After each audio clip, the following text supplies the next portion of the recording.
I know, it's been a while. So, Ghost of Yotei, from the thumbnail. A masterpiece? Well, oh yeah.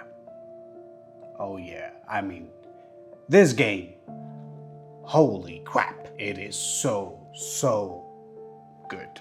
And let me explain. When Sony did the state of play for Ghost of Yotei and I did an impressions video, I had a little bit of concerns about the story, about the gameplay, because Ghost of Tsushima was one of the greatest games that ever existed in the PlayStation library, or as far as PlayStation exclusives are concerned. But there was also high expectations of what Yotei should provide for gamers. And after playing it for 2 times and now on my 3rd one, I could simply say that yeah, this was definitely a masterpiece.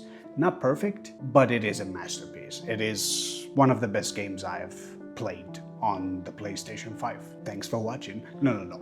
I mean, let's break it down. Similar to what I did with the impressions video, let's go through the story, through the gameplay, the graphics, and if there are any extras, we'll throw it just in there.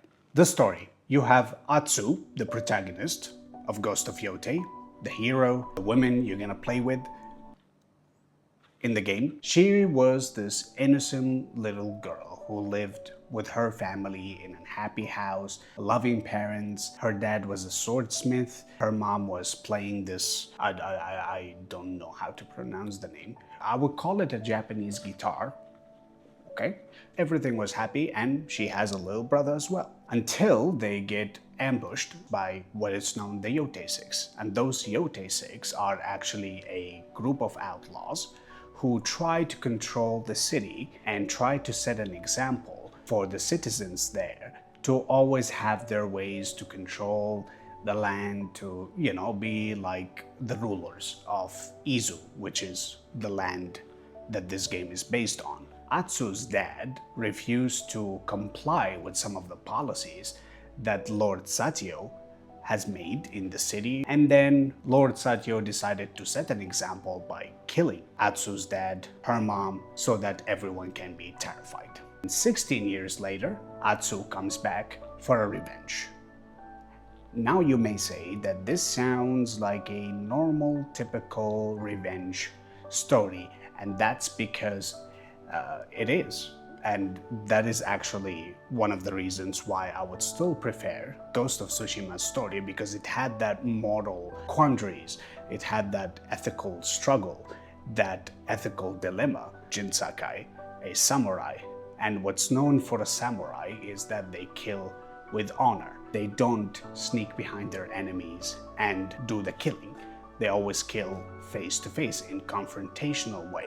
But Jin Sakai had to break that code of ethic in order to save the land of Tsushima, which got him into this moral quandary. Broke the law, broke his honor, killed without an honor, which led him to become as the ghost of Tsushima, and everybody was terrified of him. However, Atsu here is known as the Onryo. The Onryo is a person who kills recklessly and kills for justice, not like just a criminal, but they kill for justice. They don't have code of ethics, they don't have methods in terms of killings or confronting enemies. They just use whatever that is available to them and just go after the enemies and kill with no mercy. And Atsu, 16 years later, she has the list. She will go after each one of them until she gets her full revenge. That's the story in a nutshell. I don't want to say much about it so that I don't spoil it for anyone who might be thinking to get the game or play it. Yeah, I would still find Tsushima to be much better, but Yotei wasn't even that bad. I mean, it had some emotional moments. I was so immersed in the story, and I think Atsu as a character, I don't understand why people hated her and there was some backlash and controversies. Maybe because the real person who played Atsu is having some sort of ideologies, let's say, certain beliefs, certain preferences, and that what made gamers pissed off. And even during the very first launch of Ghost of Yotei, like the very first trailer that we watched, which was a year ago, people just went crazy. And I think the internet is crazy because now it is so easy to just complain. There are a lot of needy people out there who just want to complain so they can get your attention. So I avoided all of that and enjoyed the game as it is without having to assert my own preferences or my own beliefs against it. For God's sake, it's a video game. Enjoy it.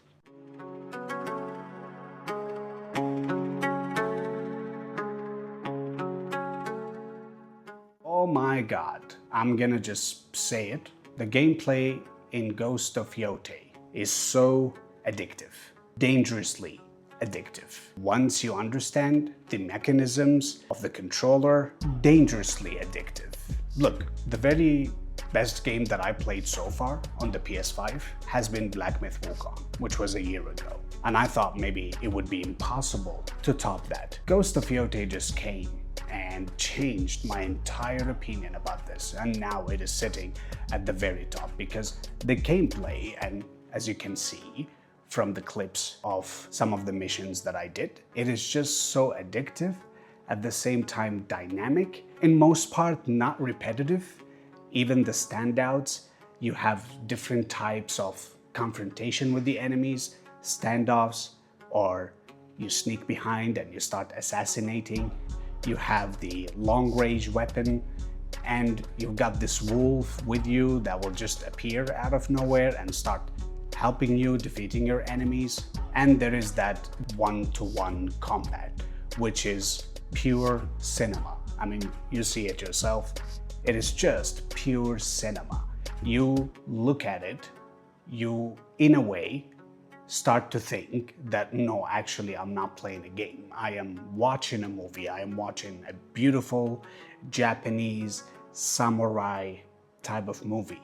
The gameplay just takes you to places. Honestly, I'm not saying this in a dark way, but very satisfying feeling when you slash someone with the sword, or when you throw someone's sword at someone else, shoot with the rifle.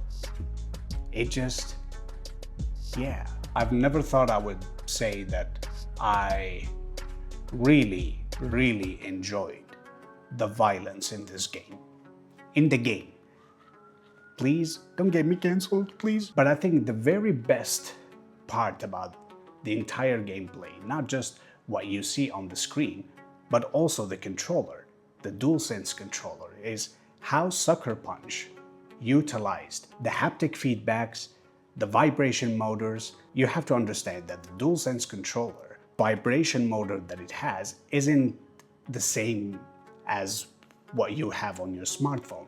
No, it has like certain levels to it. And you know, normally how it should work, the DualSense, when it gets optimized, is if you walk in grass, the vibration feels like grass. If you are walking on ice or skating or driving on the road, rocky roads, you feel all of that. But Sucker Punch just took all of this and optimized the controller to ways that just takes the experience to a whole nother level. When you play it, if you ride your horse, you can feel the footsteps. If you're slashing someone with a sword, you can feel it. If someone attacks you or tries to kill you, you can feel it. Every single part of this game, every single scene that you might witness or any confrontation, there is a physical feeling to it, right in your hand.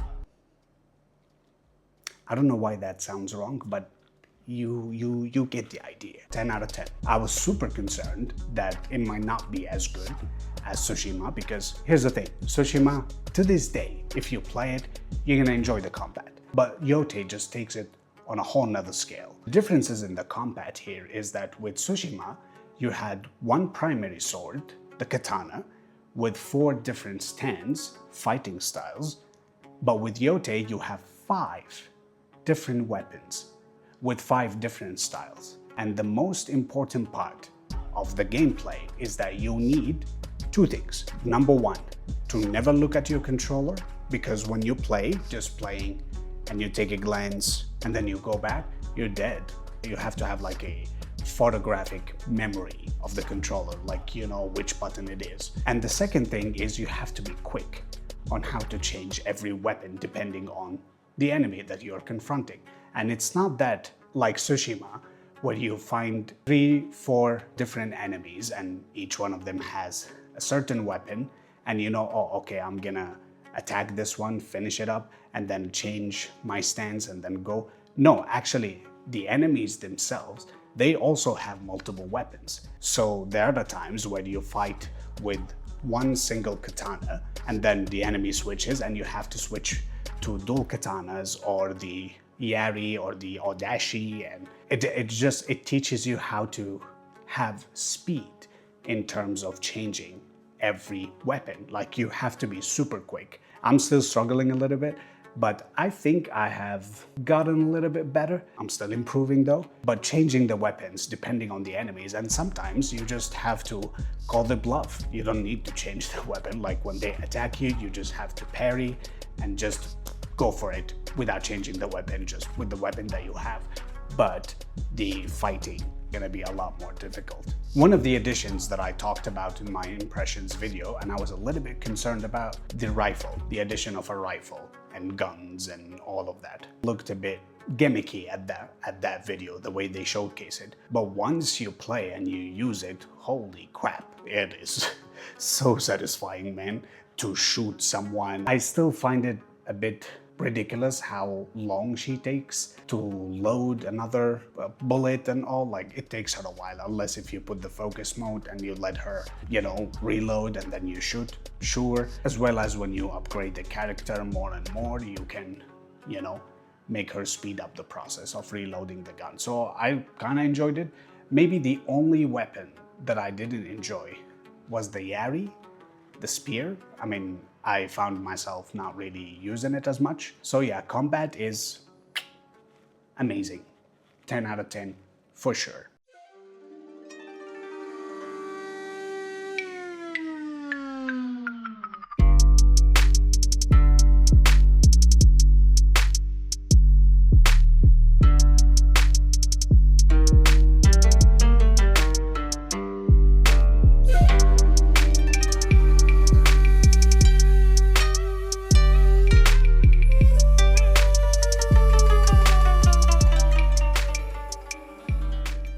I would say there are times where you do see a difference, like you do feel like, oh, okay, this is a next generation game. It looks prettier than the one before. And there were other times, which was most of it actually, that I didn't really see much of a difference. But I think this applies to how technology itself is moving forward, because we no longer see these massive leaps from one game to another because of how powerful technology has become, and now the improvements that you see are just incremental. Like you don't see it at first glance, but if you pay close attention, you do notice a difference. And this was my experience with the graphics of Yotei, because there were times where I would say it looks really good, it looks like a next generation, it looks like a PS5 game. But then there are other times where I look at it and I just can't even tell the difference between Yotei and Tsushima. And you're talking about 5 years gap. I would say for the graphics, it's not bad, neither that impressive. What's impressive, however, is the environment, the world. This game isn't just fun to play, fun to kill enemies, whatever. It's also therapy. Like you just take that horse, you ride around the world. It's an open world, it's endless, and you just keep on riding that horse. What I used to do is have my Spotify playlist and just ride along, even though if I know that there is a mission where I can fast travel too, but I would still rather take the horse and go all the way to that area, which sometimes takes like a minute or two. I could have just fast traveled immediately within seconds and be in that mission. But I just find myself preferring the horse. It's very therapeutic. It's so beautiful. The environment design, the trees, the grass, you feel like you are in it. And it's not that it's depicting reality, because when you compare the real place of Yotei versus the game, of course there are a lot of additions to it, and it feels like a piece of art. But it's one of those things that you see and you wish they were the reality. Like if you find a beautiful painting, like of a house or whatever, and you say, oh, I wish this was, or this exists in real life. This is what Yotei feels like, is when you go around the environment, you constantly wish that there are places like this the same way exist in reality. I don't know if that makes sense. So I know this is a short review, but overall 10 out of 10, no doubt about that. I know there are a lot of people upset about it because it's a female protagonist, it's this, it's that, and political ideologies and preferences, whatever. I do not care about all of that. I love the game. I'll play it all over again until I get the platinum, maybe, even though I don't care about trophies. But yeah, it's a 10 out of 10 game, and I advise anyone, if you have a PS5, this is one of the best games you will ever play. It's so beautiful, well optimized. I didn't find any issues, technical issues with it, nothing. It's just a complete perfect experience, and it's very rare for me to give a 10 out of 10 for a game. Like Black Myth Wukong, for example, I really loved that game. A year ago it was my favorite, but there were some technical issues with it in terms of the graphics, the lighting, and so on. Ghost of Yotei, it's just a 10 out of 10 experience. You're gonna love it. It's a very long game. It will take you about 40 to 50 hours, but man, it is super worth it. Go get it, play it. You're gonna love it. You're not gonna regret it. That's all I have. If you love this video, give me a thumbs up, consider subscribing, and I will see you very soon.